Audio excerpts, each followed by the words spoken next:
Hi, my name is Teddy Ogilvie, and I'm applying for the athletic training position at Mobility Plus Sports Rehab.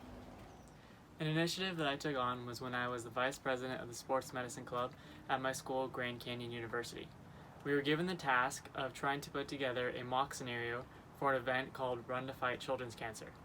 Unfortunately, the other officers and I were late on a deadline, so I took the initiative to get the rest of the officers together and give out tasks, as well as contact clubs to get cart information and other banners and such things, and then also contact the security guard who we were working with to get this mock scenario done. A conflict I had was with my teacher over a grade. I found out that I got a 0% on assignment, and I didn't understand why. So I contacted him via email, and then I followed up the very next day in his office.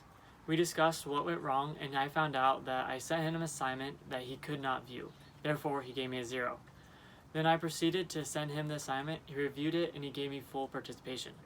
The problem was resolved through discussion and figuring out what the problem was. So I had 2 cases where I had athletes that had an injury, where I did not know how to handle it and I was under pressure to get them back in.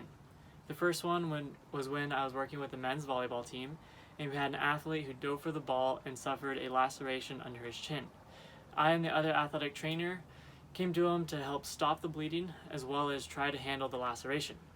We decided to use a adhesive spray as well as stereo strips to hold it together and stop the bleeding, and ended up working, and we were able to get him in without using a timeout, and it was able to hold the rest of the game. We also had an athlete, or a women's soccer athlete, who suffered a posterior slide tackle to the back of her calf, and she came back the next day complaining of pain. We reevaluated her, and she had a bruise on the posterior calf as well as laxity within the tibial-fibular joint. I was unsure of how to handle this, and I asked another athletic trainer to reevaluate her. He as well came up with the same diagnosis, so we decided to use the McConnell tape job to give her more stability within the tibial-fibular joint, and she was able to practice with no problems.